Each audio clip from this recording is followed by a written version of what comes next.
Video ini hanya untuk mereka yang punya logika. Bagi yang tidak punya logika, skip aja.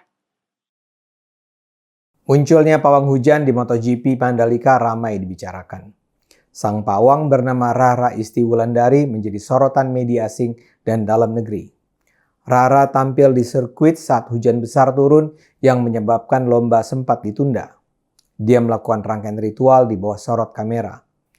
Dengan penuh percaya diri, dia berjalan bolak-balik. Sekitar 1 jam kemudian, hujan pun mereda. Sehingga akhirnya MotoGP bisa berlangsung dengan lancar. Aksi Rara itu menjadi trending topik di berbagai media, baik di dalam maupun luar negeri. Namun ada saja pihak yang nyinyir. Ustadz populer Khalid Basalamah langsung mengkritik. Pawang hujan itu dukun, gak boleh dipercaya, haram dalam Islam. Walaupun mereka pakai bacaan-bacaan Al-Quran, jangan dipercaya. Itu kata Khalid. Lalu ada Wasekjen Persaudaraan Alumni 212 Novel Bak Mukmin. Ia mengecam keras kehadiran pawang hujan pada gelaran MotoGP Mandalika. Menurut loyalis Rizik Syihab itu, modifikasi cuaca lewat kekuatan supranatural pawang hujan adalah ajaran sesat yang dilarang keras dalam Islam.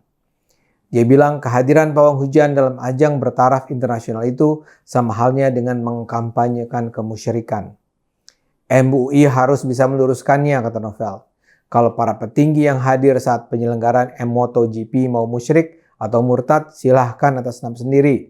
Tapi jangan mengkampanyekan kemusyrikan, katanya. Menurut Novel, hal-hal yang berbau klinik memang sangat lekat dengan rezim Presiden Jokowi. Dia memberi contoh soal ritual kendi yang baru-baru ini digelar Jokowi di ibu kota negara Nusantara di Penajam Pasir, Kalimantan Timur. Sangat memalukan dan menjijikkan karena sudah mencederai dan menyimpang dari sila ketuhanan yang Maha Esa. Keesaan inilah yang tidak boleh dinodai oleh apapun dan siapapun, ujarnya. Yang juga berkomentar adalah Ustadz Rocker Dery Sulaiman. Dia bilang dia miris karena Nusa Tenggara Barat dikenal sebagai salah satu provinsi dengan 1 juta masjid dan ribuan guru. Dery juga meminta pengikutnya untuk beristighfar jika masih percaya terhadap ritual pawang hujan itu. Nasihat buat saudariku Mbak Rara yang katanya muslimah, tulisnya. Katakan Allah kuasa, makhluk tak kuasa. Allah kuasa, saya tak kuasa. Dery juga memberi nasihat agar muslim yang masih percaya pada pawang hujan untuk segera bertaubat. Jangan mengulangi kebiasaan mengundang pawang hujan kalau ada acara. Itu bukan masalah budaya dan kearifan lokal, katanya. Ini berhubungan erat dengan akidah kita sebagai muslim. Stop kemusyrikan, karena syirik adalah dosa terbesar dalam Islam, ujarnya. Selain itu ada pula komentar mantan Menteri Pemuda dan Olahraga era Presiden SBY, Roy Suryo.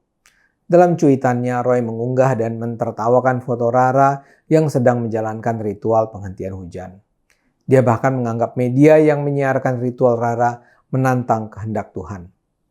Roy mengaku lahir di lingkungan yang tidak asing dengan adat dan budaya di Luhung. Tapi katanya, walau ritual itu ada namun tidak untuk dipertontonkan secara vulgar. Ini terkesan menentang kehendak Allah, ujarnya. Tak sampai di situ, Roy juga mengunggah kartun seekor kera yang mengenakan payung dari daun talas bertuliskan pawang. Sial bagi Roy, ternyata ada netizen yang menyimpan gambar kehadiran pawang di era SBY. Roy ini kan anak buah SBY. Jadi kalau ternyata SBY dulu juga gemar menggunakan pawang saat berkunjung ke berbagai daerah, ya kesannya memang menjadi menggelikan. Buat saya sih segenap komentar nyinyir itu memang mengada-ada. Di Indonesia ini pawang hujan adalah soal biasa. Kita sering melihat bagaimana di acara-acara yang menghadirkan banyak orang lazim dilibatkan pawang hujan. Peristiwa-peristiwa besar di Indonesia pun sering melibatkan pawang. Dan apa ya dalilnya sehingga kehadiran pawang itu dianggap sebagai syirik? Para pawang itu memang jelas berusaha berkomunikasi dengan dunia supernatural, berhubungan dengan dunia gaib, berhubungan dengan dimensi lain. Tapi lantas kenapa dibilang syirik atau musyrik? Musyrik itu menduakan Tuhan, sementara pawang itu tidak meminta sesuatu dari Tuhan yang lain. Kalau dibilang praktek ini tidak dilandasi bukti empiris, ya bukankah dalam hidup kita ini memang tidak selalu bertindak atas dasar bukti empiris? Saya baru saja membaca tulisan Profesor Muhammad Ali, Profesor Studi Agama di California University.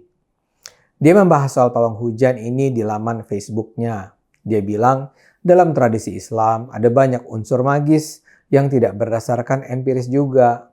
Misalnya saja kisah penciptaan manusia dan alam, sholat minta hujan, doa, Isra Mi'raj, cium Hajar Aswad, surga neraka, dan lain-lain. Bedanya, kata dia, yang agama ini lebih canggih. Ada dalil teksnya, banyak komunitas penganutnya, dan seterusnya. Di tulisan itu dia juga bercerita tentang masa kecilnya. Menurutnya ketika dia di pesantren, sempat ada masa kekeringan sehingga cukup lama tidak hujan. Dia diminta kiai menjadi imam sholat istisqa dengan ribuan jamaah termasuk Pak Kiai. Hari berikutnya hujan turun.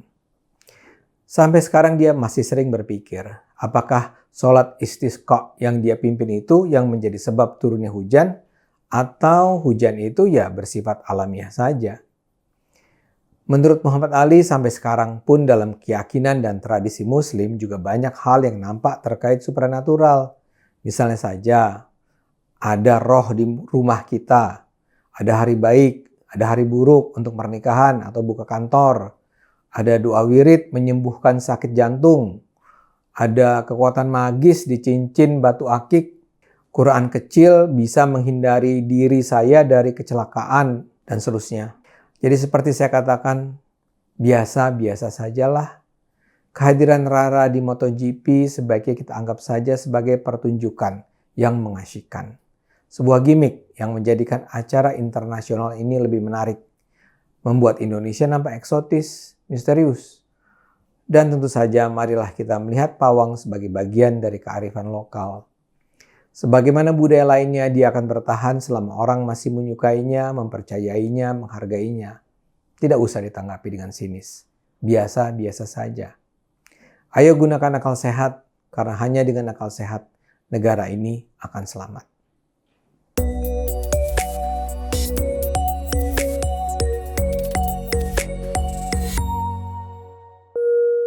Video ini hanya untuk mereka yang punya logika. Bagi yang tidak punya logika, skip aja.